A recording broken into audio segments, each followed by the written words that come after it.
Sir मैं बहुत पढ़ता हूँ, मैं बहुत ज़्यादा वर्ड्स को मेमोराइज़ करने की कोशिश करता हूँ, लर्न करने की कोशिश करता हूँ। सर वो मेरे माइंड में ठहरते ही नहीं है, मैं सीखता ही नहीं हूँ, मैं समझता ही नहीं। ये मेरे साथ क्या हो रहा है? मैं इतना इम्प्रूव क्यों नहीं हो रहा? अगर आपकी भी ये प्रॉब्लम है डियर व्यूअर्स, तो इस वीडियो को एंड तक लाजमी देखें। इस शॉर्ट से वीडियो में इसका सॉल्यूशन आपको परफेक्टली मिल जाएगा।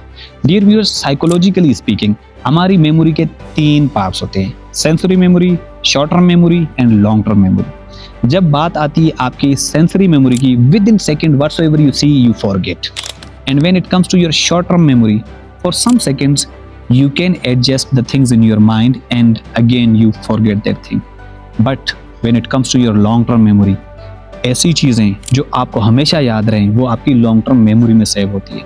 लेकिन ऐसा होता क्यों है?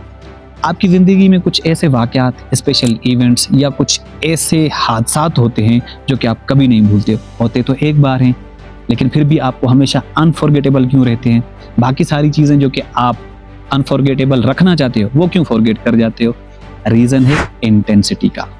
आप किस इंटेंसिटी के साथ उसको याद करते हो, किस इंटेंसिटी के साथ आपने उस चीज को देखा, किस इंटेंसिटी के साथ उस चीज को फील किया, that matters whether that thing will be saved into your sensory memory, short term memory or long term memory. It depends on that intensity, whether it is higher, highest or lower. Let me make it simple now. Dear viewers, जब कभी भी आप कोई काम कर रहे हैं, अगर वो lack of interest पे बेस्ड है या फोर्स्ड है, पेरेंट्स ने इम्पोज किया है कि ये काम करो, डॉक्टर बनो, इंजीनियर बनो या ये चीज़ सीखने की कोशिश करो, आपकी अपनी इंटरेस्ट नहीं है, तो वो sensory memory, short term memory में सेव रहेगी। आप उसमें इतना जल्दी नहीं सीखेंगे और ना ही आप उसको परफेक्टली सीखेंगे। यही साइकोलॉजी कहती है।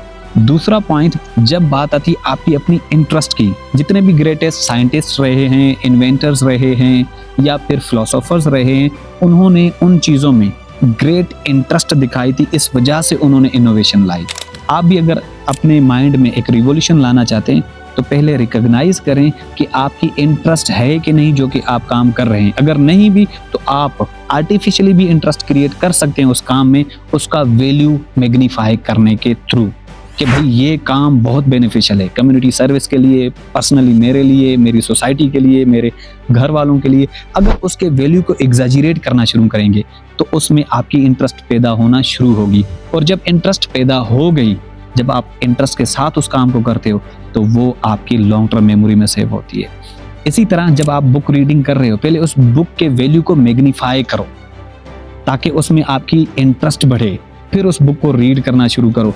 देखो वो स्टोरी की तरह, एक इमेज की तरह, एक खाके की तरह आपके माइंड में बैठती जाएगी वो स्टोरी। पूरे का पूरा बुक भी आपके माइंड में बैठ सकता है। तो इसीलिए first try to create interest and try to overvalue, magnify the value of the things or works that you are doing, and then you can save the things into your long term memory. I hope this is understandable. और ये आप practice करना लाजमी शुरू कीजिए, और जैसे ही आपको इससे बेनिफिट होता है तो मुझे कमेंट करके ज़रूर बताइएगा कि सर इस प्रैक्टिस से हमें वाकई फ़ायदा हुआ और इम्प्रूवमेंट हुई हमारी मेमोरी के लिहाज से। Thank you so much. अल्लाह हाफ़िज़। मिलते हैं किसी नेक्स्ट वीडियो में।